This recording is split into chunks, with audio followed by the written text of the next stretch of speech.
Seer 2. So, like I said, today I was going to talk about the rainbow body from the perspective of the Tibetan Buddhists. Talk about the rainbow body. There's a lot of ideas since Theosophy kind of took off in the early 1900s and started spreading these concepts to the West.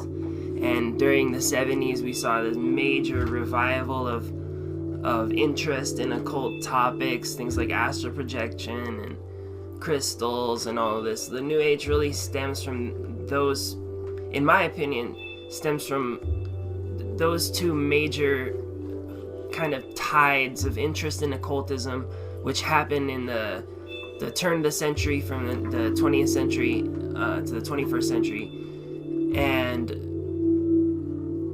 or rather the 19th century to the 20th century, when around the 1900s and the early part of the 19th century, there was a big interest in occultism, and then the World War II and the Great Economic Depression seemed to kind of distract people away from things. And then after, in the 60s, there was a renewed interest, and it took on even a new spirit, like a very Greek style energy, open and liberal and things like that. And people were much interested in occultism and, like I said, things like astral projection, things like that.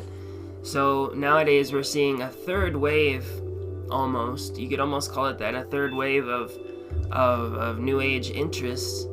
And there's all kinds of ideas and people talking about the light body and the rainbow body and this or that. I remember for the longest time I tried to understand it, but just the nuts and bolts were just not in my head to understand the shit correctly, you know,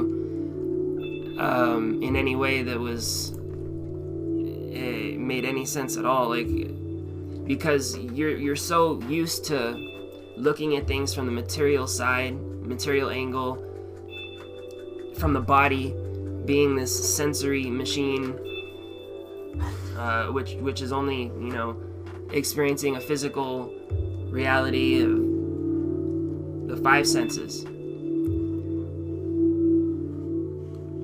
until we get enough kind of wisdom, direct experience, understanding,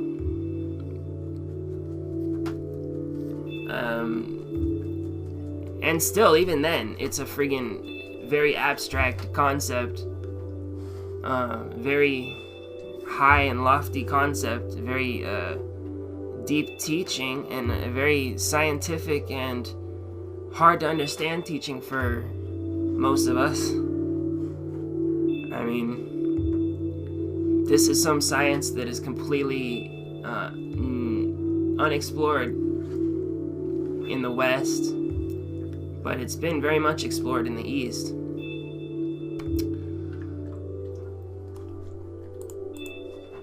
There are different names for it.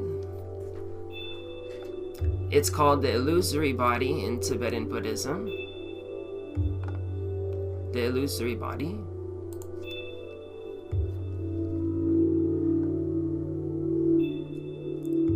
And not because it's not real, but because it's something very magic. See, in Tantra, the enjoyment body is called the illusionary body because it possesses arms, legs, but is an insubstantial and not made of ordinary flesh. It can only be perceived by advanced clairvoyant practitioners. I'm going to read a little bit from this too about the three different bodies of the Trikaya, what's called the Trikaya in Buddhist ontology, the Dharmakaya, the Shambhogakaya, and the Nirmanakaya. We'll see that the light body that we're talking about is what the Vajrayanists call the Shambhogakaya, the rainbow body. And what it is basically is, it's an instrument of your mind, right? Even before, when you're just a sensory thing, material, somebody with no attainment at all, they still have a certain amount of the light body, quote unquote, working. It's the body of the mind and the soul, the causal body is the main central axis of the Shambhogakaya. But the Shambhogakaya, or the light body, it extends, if you understand, if you've studied any theosophy, from the astral plane, lower mental plane, causal plane, Buddhic plane, Atmic plane, up to the monadic level, you have what's called the Shambhogakaya. And this is basically what we're talking about with the rainbow body, or the light body. It's a mechanism for your soul to abstract, to have abstract thoughts. It's the body which you're inside of your mind. But most people, all of these thoughts and mind and everything is still in relation to what's external. So they don't really experience their light body in a transcendental way, but it's more of just a diffused effect of supporting their soul and their rational, higher, abstract thought. It's like a foundation for the mental body, which is a foundation for the astral body, and in turn, within, it's all connected together, the physical, etheric body, and we're going to read a little bit about that in a minute, if I can get to it, which I probably will be able to. So, from what I understand, at least, that is what we're talking about with the light body most of the time in this third wave New Ageism. So what happens through practice, these normally negatively polarized conditions, and I don't mean negative like, oh, stop being negative, I mean negative like attracted to the reverse polarity of spirit, attracted to the material things. You notice like your ego, everybody's ego is quick to jump at like certain things which are sometimes not very good to our higher, abstract intuition. Our ego likes to jump at lower things, right? Oh, screw that guy, or I am this or that, right? That's that material attraction I'm talking about. There's an axis within yourself between that lower egoic mind and the higher intuitive mind. There's like an axis which like spins almost like a whirling light, and it can be focused down on the material world, or it can be focused upward within to draw out the spiritual polarity and attracts like, and it solidifies and forms this Vajrakaya diamond body. So the light body is either the instrument of crystallization in the material body, the instrument of kind of material consciousness. It's what allows you to experience all this stuff in the first place. The you being, of course, the soul you, and not just the body you. It's what allows the soul you to experience this material body in the first place. So, like I was saying, there's a material kind of light body, and then there's the actuated kind of integrated light body, if you will. And at this point of integration, it says in the book Autobiography of a Tibetan Yogi, The Life of Shabkar, it says, if you persevere in practice, your skandhas will be freed in a body of rainbow light in this very lifetime, in this very body. Skandhas are the 5 aggregates: form, feeling, volition, perception, consciousness. I believe they have the 5 aggregates. And they, as it says here, the alchemy of the development stage will transmute the iron ore of your 3 doors into the gold of deities, mantras, and samadhi. The tumo fire, that is the kundalini heat of the completion stage practice, will refine time and time again the rough ore of the skandhas, and cast into the golden image of non-duality. So like I said, it's not like there's, and this is a subtle understanding. We talked about this a little bit in when we talked about the nature of the Tathagata, chapter 12 of the Mahaparinirvana Sutra, like a week or two ago, where they said that the soul essence, the Tathagata Garbha, that is the true absolute essence within yourself, is like the butter within milk. Before the butter has been churned out of the milk, the butter's not present, but yet the butter is present within the nature of the milk. It just hasn't been churned out yet. So likewise, there's the not self and the self are not two. They're an axis, a polarity, one polarity, right? So in that same sense, like I said, the light body is like a whirling light. And also in my Laya Yoga book, it describes the Hridaya Padma Chakra as a lotus, which either faces upwards or faces downwards. And there's other descriptions I've heard in some Buddhist texts about this whirling light of the mind. It reminds me of like in the space, you know, when you see a what's one of those things called? Oh, it has a trippy name. Why is this on the tip of my tongue right now? Quasar, right? In outer space, a quasar is like flipping, rotating light. It reminds me kind of like that with the mind, rotating whether up or down like in an instant, right? Like a torus. So it's neither limited to being purely up or purely down, because if it was, then we'd never be able to change. So it's something which is both it has both up and down within itself, which is strange. And if you watch my documentary Shabda Brahman, The Divine Vibration, Nassim Haramein explains how the dual torus geometry is two spheres intersecting. So if you imagine spirit and matter like two spheres intersecting, and the intersection is mind. So then the mind is this transformative force which can either bring us down into the depths of material consciousness and hell, or it can lift us up into the elation of heaven in this very life, in this very form. You don't have to wait until you die. It actually happens now, as it says, having clarified the butter churned from the milk of Sutrayana and Mantrayana, enjoy the pleasure of the medicinal milk of Mahamudra. If you taste the Dakini's profound and secret heart essence, in this life you will achieve the rainbow body.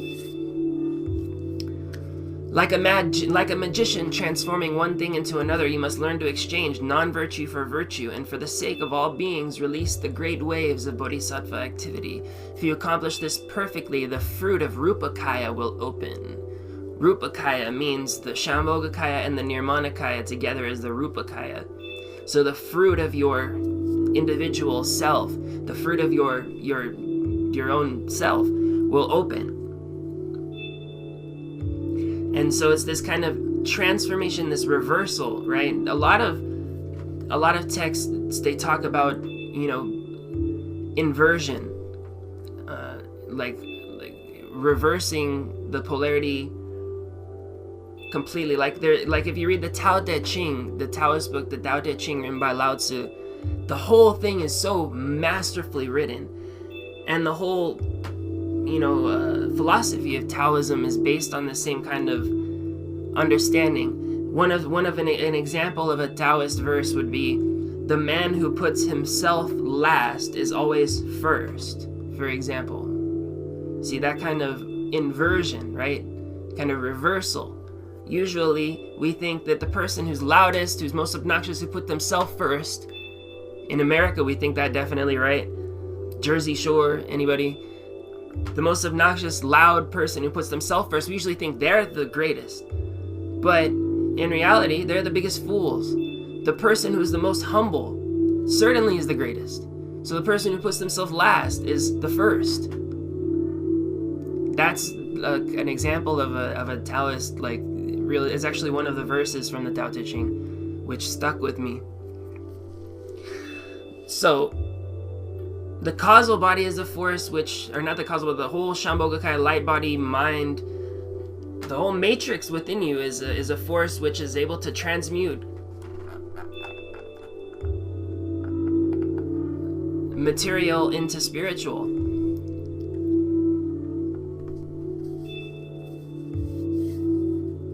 And it's also that part of you which connects into the macrocosm in some strange way.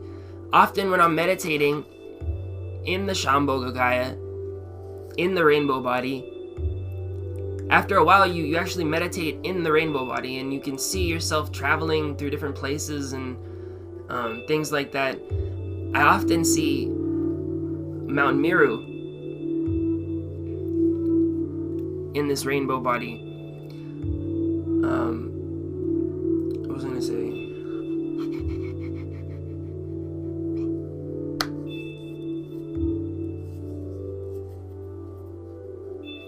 Oh, right, sorry. I was going to say, in this light body, in this Shambhogakaya, you can see the macrocosm. It's like the macrocosm is somehow like reaching into you, reaching around you, and like uniting with you.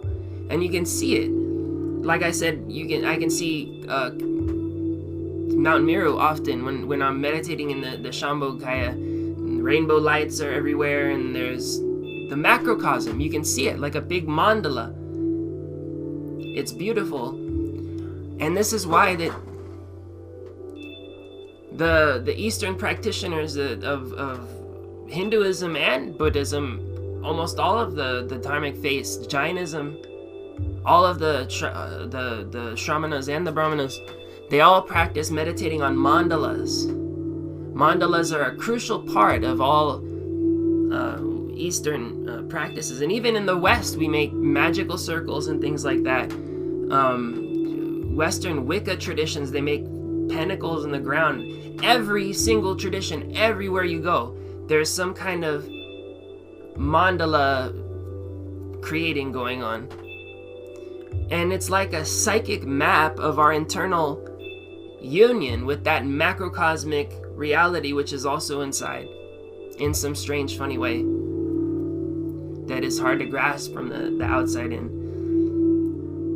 So you start to see the relationship between the macrocosm and yourself and integrate with it. And so, like, in that sense, like I said, the Shambhogakaya is the connection between you and the Absolute, so that the Absolute enters you and becomes you. So I'm going to read a little bit now from Life of Shabkar, an autobiography of a Tibetan yogi, and this is about the rainbow body. See if I can put the camera on this really cool picture of the rainbow body. So here's a Tibetan drawing of the rainbow body. Very interesting, yes.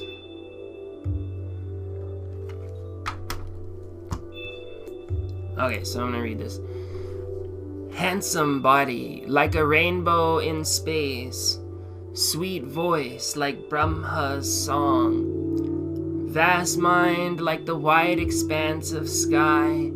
To the manifestation of the timeless teacher, Guru's body, speech, and mind, I bow down.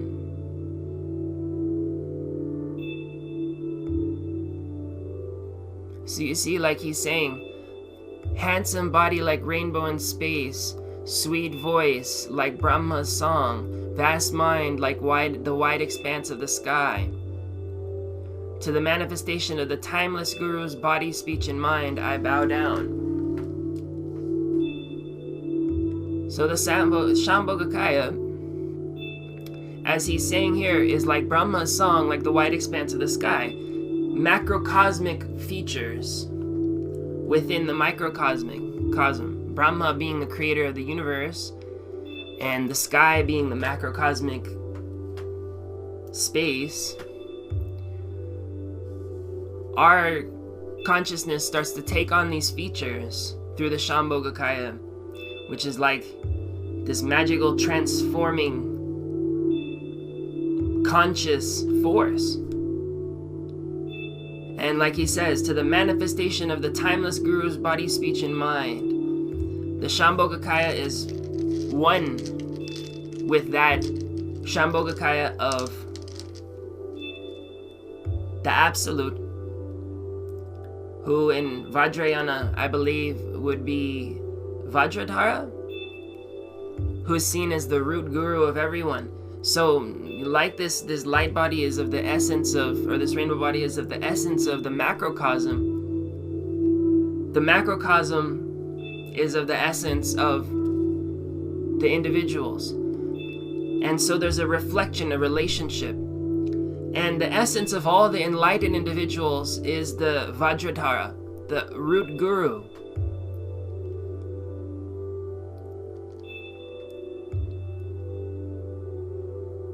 Look with stainless wisdom eyes on myriad beings, each one once our mother. Grant your blessing that having swiftly realized the absolute body, I may manifest the true body of form.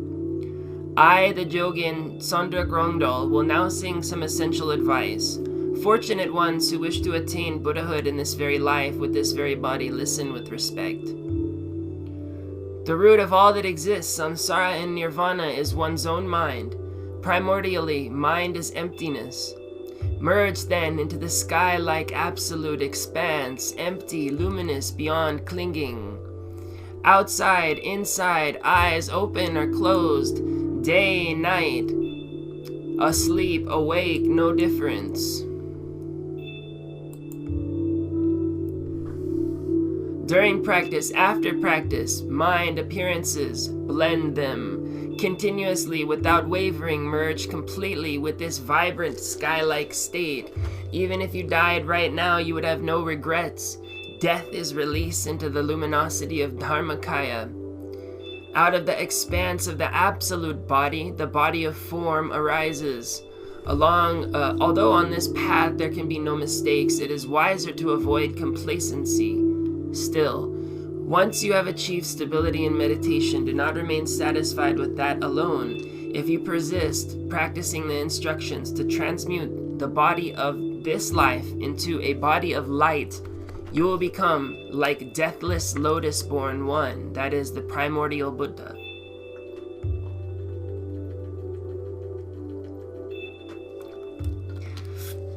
You will become like deathless lotus-born one.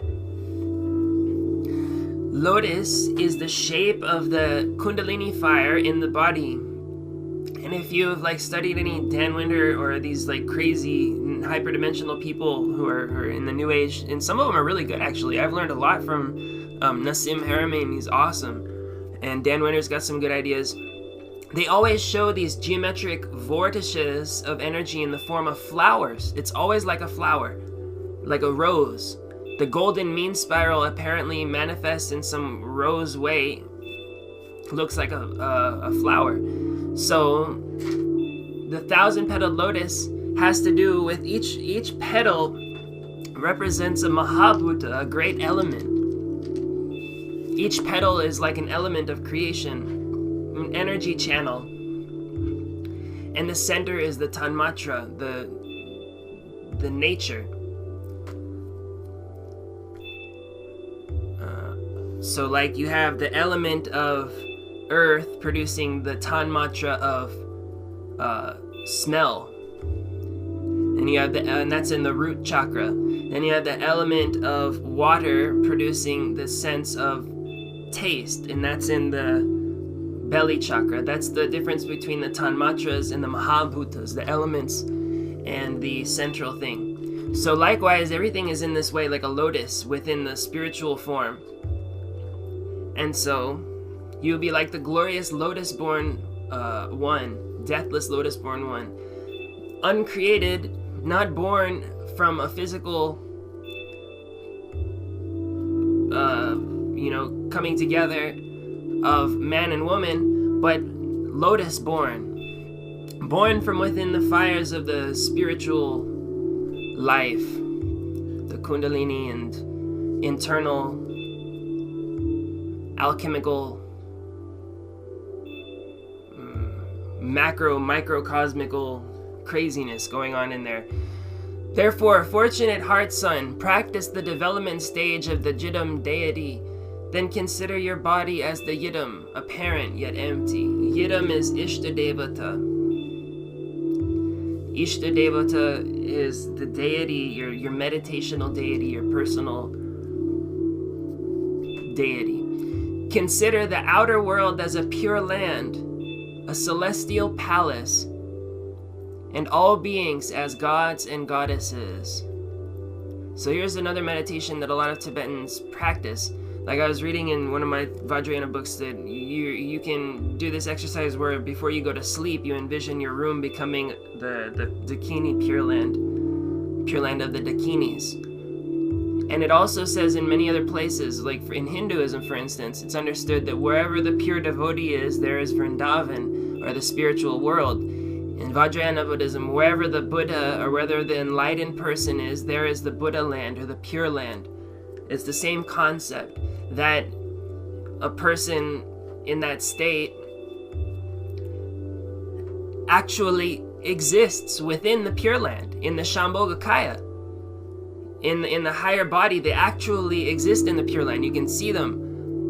You can see it there. And so from that perspective, from the Shambhogakaya perspective, which is actually a more real reality than this, because it's not impermanent, it's actually a permanent reality. In that Shambhogakaya, they exist there. So they integrate that with the material body, and then you can see everything around such an enlightened person is a Pure Land. So consider the outer world to be like the Pure Land, because, and that's another thing they say in Vaishnavism, that the material and the spiritual are within one another. They have this weird relationship, like the above is like the below and the below is like the above, right? So in that way, it also says in Kabbalah, Malkuth is in Keter and Keter is in Malkuth, but after a different way. It says that in the Zohar, I believe.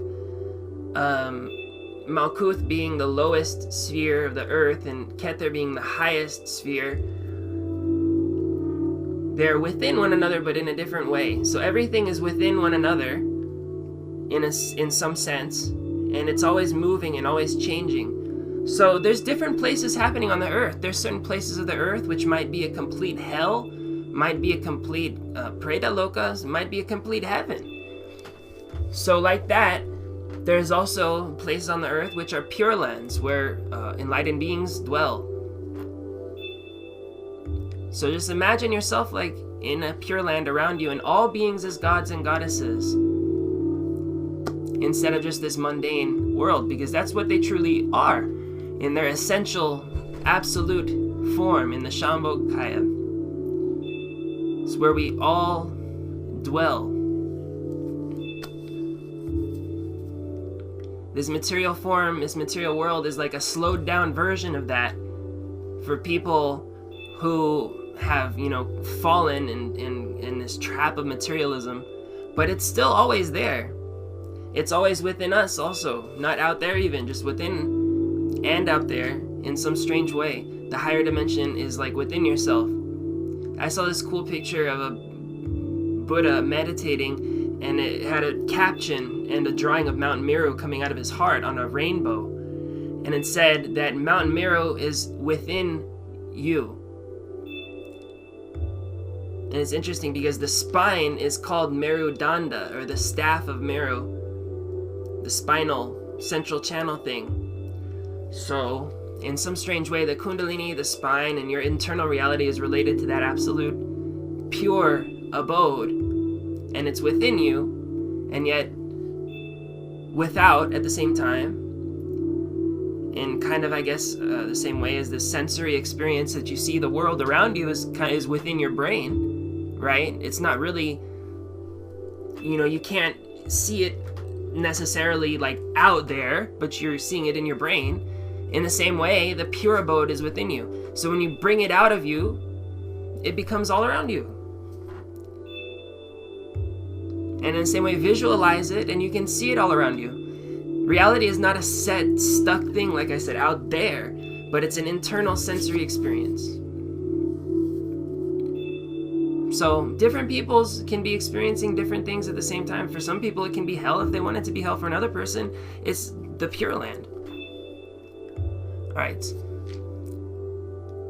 Consider the outer world as a Pure Land, a celestial palace, and all beings as gods and goddesses. In the center of your body, the Sushumna, visualize the 3 channels and the chakras, the Ah and the Hung. The A represents the speech wheel, and the Hung is the heart wheel of the mind. And the Om is the body wheel at the crown. I was reading this the other day. So there's Om, Ah, Hung is a popular meditative mantra. Holding the prana in the vase, practice the Tummo meditation, consisting of synchronizing pranayama and visualization, the main practice of the completion stage. Now we're talking about some good Kundalini Tantra meditations.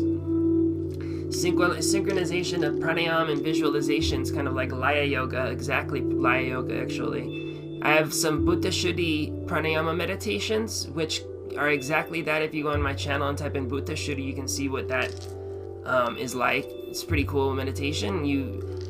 The prana of the life force of your soul is flowing through the air around you. It's contained in space. Everything is flowing through everything else.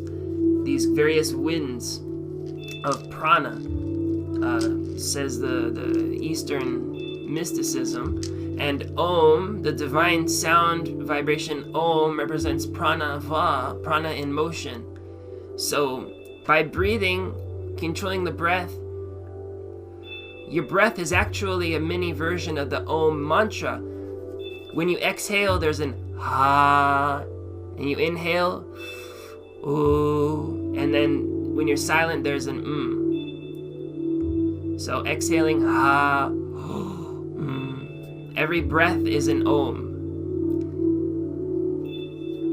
Likewise, the whole universe is breathing life of in and out, right? The galaxies are expelled, the solar systems and the stars are expelled from out the center of the galaxy, much in the same way that prana is expelled in and out of our lungs and our body. There's this constant breathing happening in the galaxy. So what pranayama does, or this kind of Buddha Shuddhi Laya Yoga in particular, allows you to utilize this spiritual life force within yourself, and especially through visualizations, harness the intelligent, what it is sound power. And the mantra Om emanates the chakras, which are pranic wheels spinning. They each have 50 matrika letters on each of the letters on the leaves of the chakras. The petals will have 50 letters on them. If you look at drawings of the chakras, you'll see these letters. Matrikas is what they're called. They all emanate from the Om mantra, these 50 letters. And that's why often you see deities who are wearing a mala of 50 heads around their necks. It represents omniscient wisdom, because these 50 letters, which comprise the chakras, are omniscient wisdom. Each of the letters represents a deity. So there is a relationship between all the deities, the life force of yourself, which is happening through the chakra system, and creating the elements of your bodies, right? The elements, the fire element, we say, is governed by the god Agni Dev, the water element by another, the air element by another. All of the various elements, especially of consciousness and form and everything, are various intelligent divine forces. They are represented by gods and goddesses in Eastern mysticism, and also Western since the beginning of time. You have various different nature gods and sun god and moon god. They're archetypal patterns within the fabric of existence. And nothing exists outside of consciousness, remember. So this is all one great internal and macrocosmic energetic, relationship between one thing and everything else. So where was I? The various letters on the chakras of the body represent demigods, and so we say that if you look in Eastern books, they'll have different pictures of gods inside of the chakras, right? So by harnessing the prana power, which is this sound energy, which is the very force of creation, and the force of our souls and the source of super conscious existence. If this is like pretty like heavy stuff, I know it's hard to even like talk about, let alone get your mind around it. But if you check out that documentary Shabda Brahman, the divine vibration that I produced from my Laya Yoga book, it's like really good stuff. Maybe shed some light on what I'm saying, because I'm thinking of a lot of the stuff that I learned when I made that documentary when I'm talking about this. But either way, so the chakras are very strange things. We can say that's for sure. And it's more than meets the eye. So by visualizing deities through Bhuta Shuddhi Pranayama and Bija mantras, which are the very essence of deities. There's no difference between Bija mantras like Ham, Om, Ram, Hom, Ah. All these bijas are deities themselves in sound form. And divine creation is always happening through sound form. You are created by sound. You consist of sound. Right? And if you think about it, it's even more interesting. All of the things which you tell yourself about who you are combinations of sight and sound to a large extent. What you tell yourself in your mental dialogue determines a lot of your consciousness, doesn't it? Sound and consciousness are also directly related in the Vedic model in a strange way. That the letters, although they appear like sound, they're also in the nature of consciousness. There's Vachaka Shakti and Vachaka Shakti and Vachika or something like that. I have a cool picture, like graphic, which shows the sun and the moon on either side of the Mantrika letters, and it says Vachaka Shakti and then Vachika or something like that. And one of them means power of sound, and the other means power of consciousness. So, your very self contains all of this potential within it of the power of all of these deities. That's why that we say that the body is in the same nature as the universal form of the universe.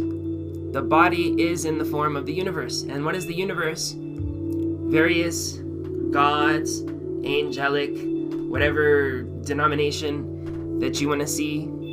But it's a hierarchy of spiritual, elemental, mental, all sorts of different archetypal energies, forces, consciousnesses. And so within yourself, you also have all of that. In Kabbalah, they say that it's the Adam Kadmon. The macrocosmic and microcosmic self are one and the same.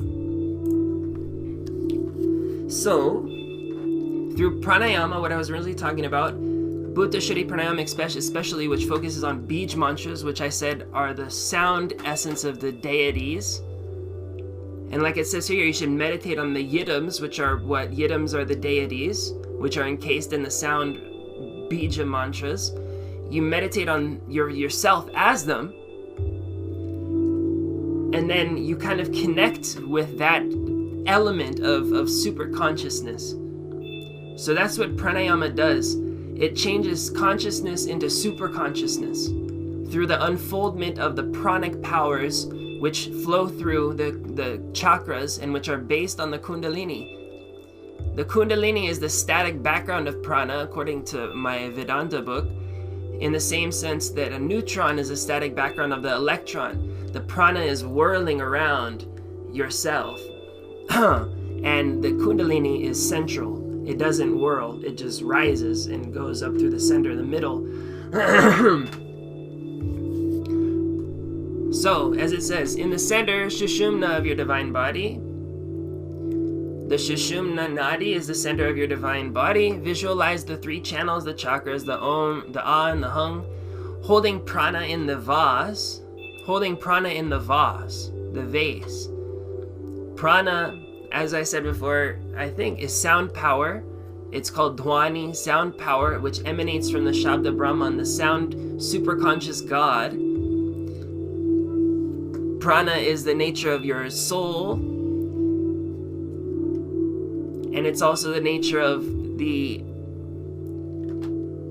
life. It's the life force of your body, the vital force. The soul is contained within it, like it says in this part of the other thing on the Trikaya, which I mentioned earlier, which I might not be able to get to today. We'll see. This, it says in the Tatatriya Upanishad, this verily is the person consisting of the essence of food. So the person that you see, this is the essence of food body. Other than and within this is, other than and within the one consisting of the essence of food is the self consisting of breath. Other than and within the self consisting of breath is the self consisting of mind. Other than and within the self consisting of breath is the self consisting of understanding.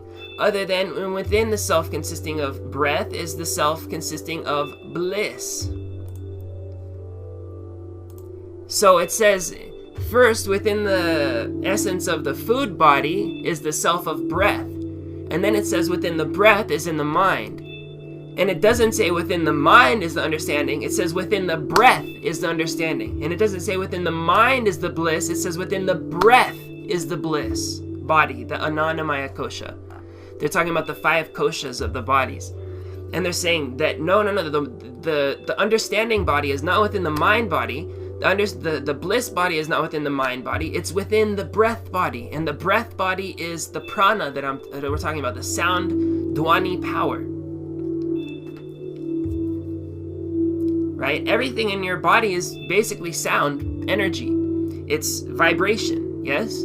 So, prana equalizes, it stabilizes, and it accentuates and brings out the true power of the elements of your body through a transmutative process. Prana in conjunction with Kundalini rising in a very powerful, super conscious feeling way. So where were we?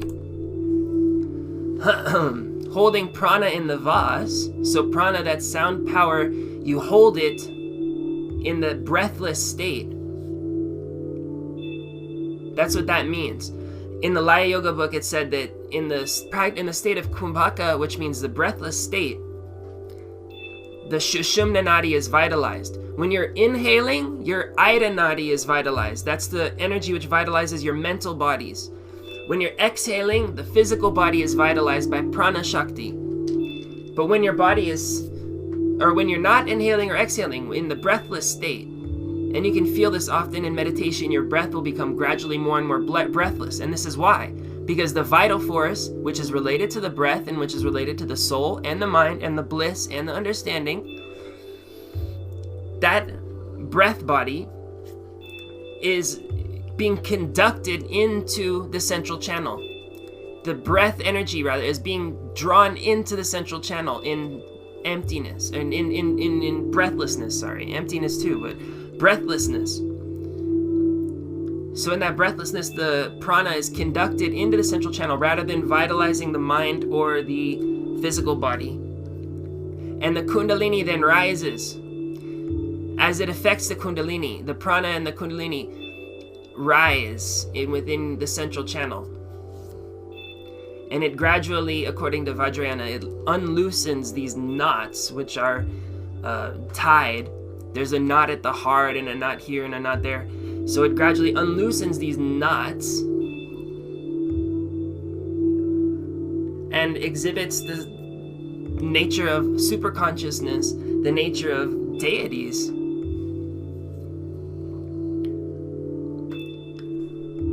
So that's what I understand by holding prana in the vase. Practicing the Tummo meditation, that means the Kundalini fire, the main practice of the completion stage. Abandoning the 9 actions of the 3 doors, utilizing the postures, the asanas, and crucial points of the sense doors, the sense fields, energy, and awareness. Meditate on the Dzogchen practice of Teogal. Dzogchen means the attainment of the primordial mind. The distance covered by a great ship pulled on land by 100 men for 100 days can be covered in just 1 day when it is put out to sea. In the same way, a single day of meditation performed with real stability of mind brings more progress than 100 days practicing the development and completion stages before stability of mind has been reached. If you persevere in practice, your skandhas will be freed in a body of rainbow light in this very lifetime, in this very body. If you lack diligence, even though you do not achieve the rainbow body in this life, your death will occur without suffering and be accompanied by marvelous signs and so-called miracles. Like a magician transforming one thing into another, you must learn to exchange non-virtue for virtue, and for the sake of all beings release great waves of bodhisattva activity. If you accomplish this perfectly, the fruit of Rupakaya will open. The alchemy of the development stage will transmute the iron of your 3 doors into the gold of deities, mantras, and samadhi.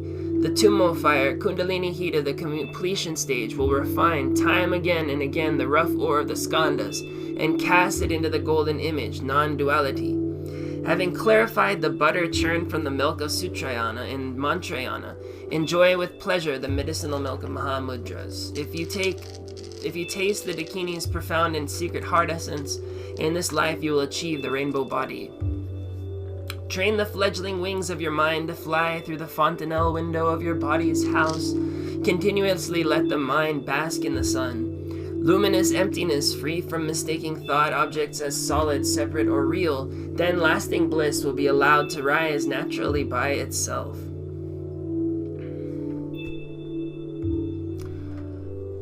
About the rainbow light body. The rainbow light body is the energy body of a fully realized master. In Tibetan Buddhism, it can be realized in 3 ways: through the practices of Anuttara Tantra.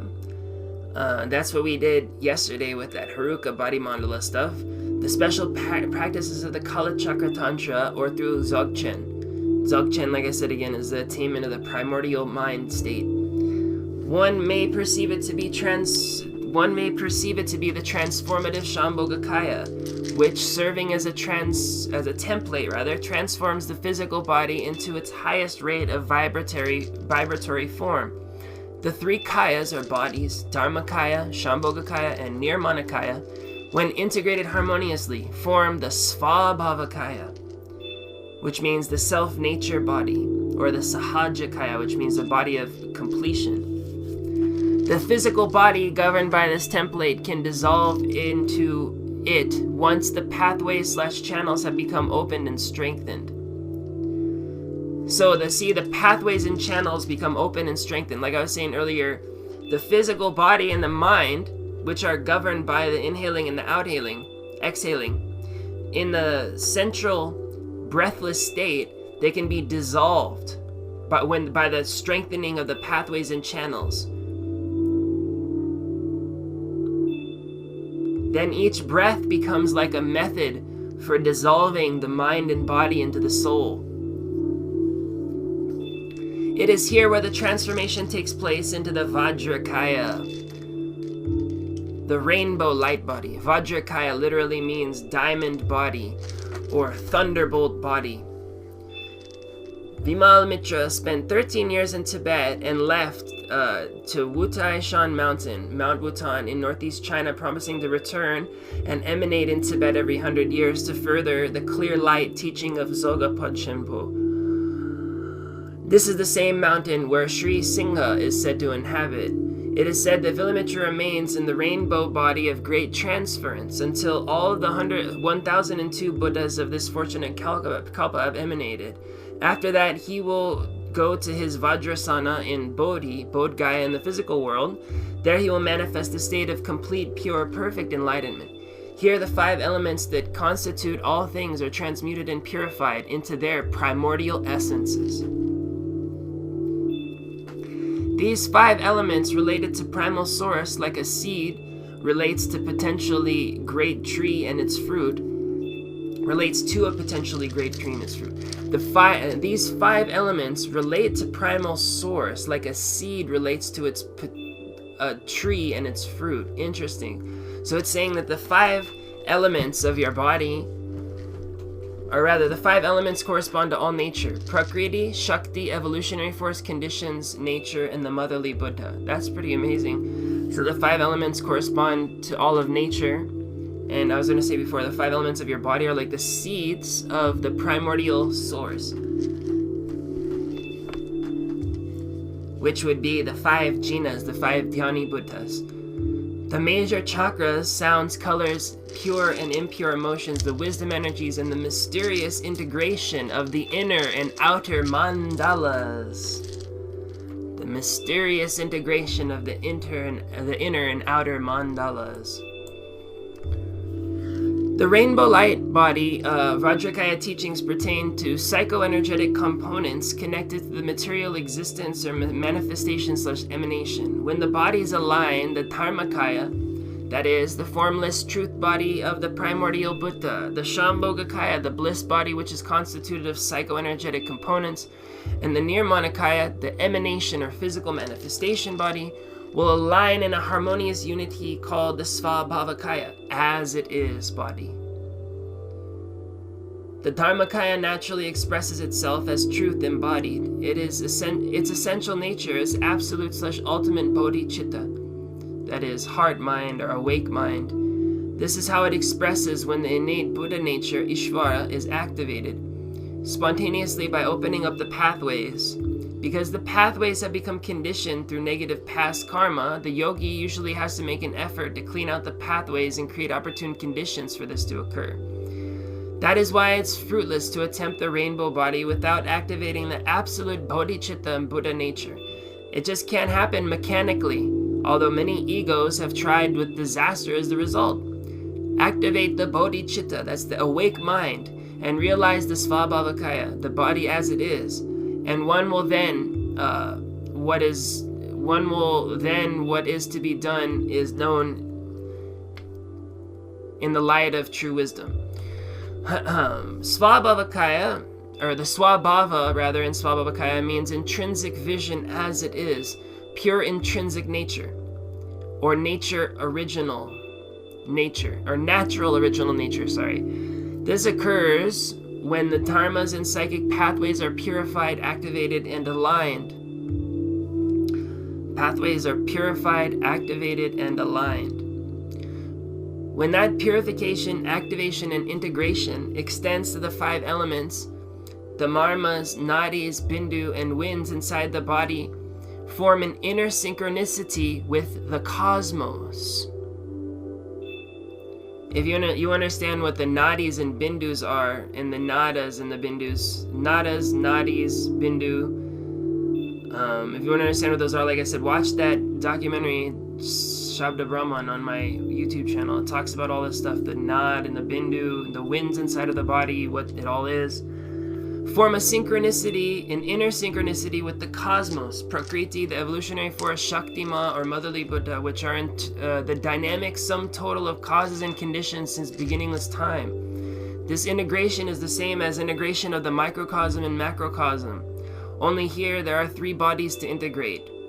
One can recognize the true nature of the rainbow light body as it becomes illumined, activated, and integrated in this conscious dimension. In some schools of yoga, the rainbow body depends on inner psychoenergetic dynamics which purify and transform, activate, open, and integrate the physical body with the energy body, the illusory body, and the truth body, Dharmakaya. This eventually happens spontaneously and naturally, but most yogis will have to cultivate their ground as their karmic condition has become somewhat obscured.